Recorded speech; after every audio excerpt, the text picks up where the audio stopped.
మోడీ తీసుకొచ్చినటువంటి విద్యా మార్పు అన్నటువంటిది అత్యంత కీలకమైనటువంటి ఏంటంటే ఇప్పటిదాకా విదేశీ సంస్థలు మన దేశంలోకి రావడం చూసాం, కానీ మన దేశపు సంస్థలు ఆసియాలోనే టాప్ 10లో ఉండటం ఒక ఎత్తు, వరల్డ్లో కూడా మేజర్గా ఉండటం ఒక ఎత్తు.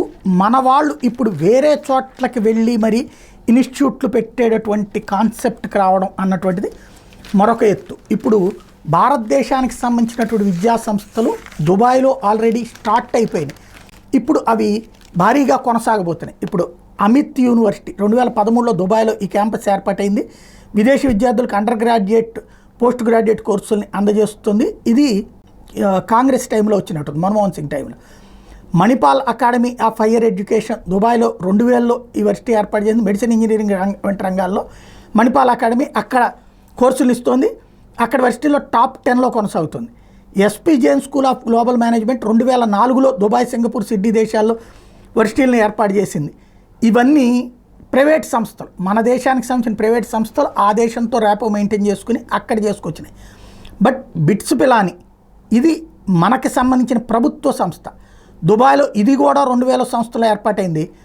దుబాయ్లోని క్రేజ్ బాగా ఉన్నటువంటి సెంటర్ అది.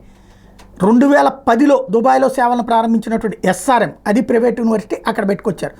మహాత్మా గాంధీ యూనివర్సిటీ 2013లో రువాండాలో ఏర్పడింది. Mass communication, journalism, education, public administration, ఐటీలో పీజీ, ఎంబీఏ కోర్సులు అక్కడ అందిస్తుంది. అయితే మోడీ వచ్చాక అమృత విశ్వవిద్యాలయం దుబాయ్లో ఏర్పాటుకి 2015లో యూనివర్సిటీ సేవలు ప్రారంభించేందుకు అడుగులు వేశారు.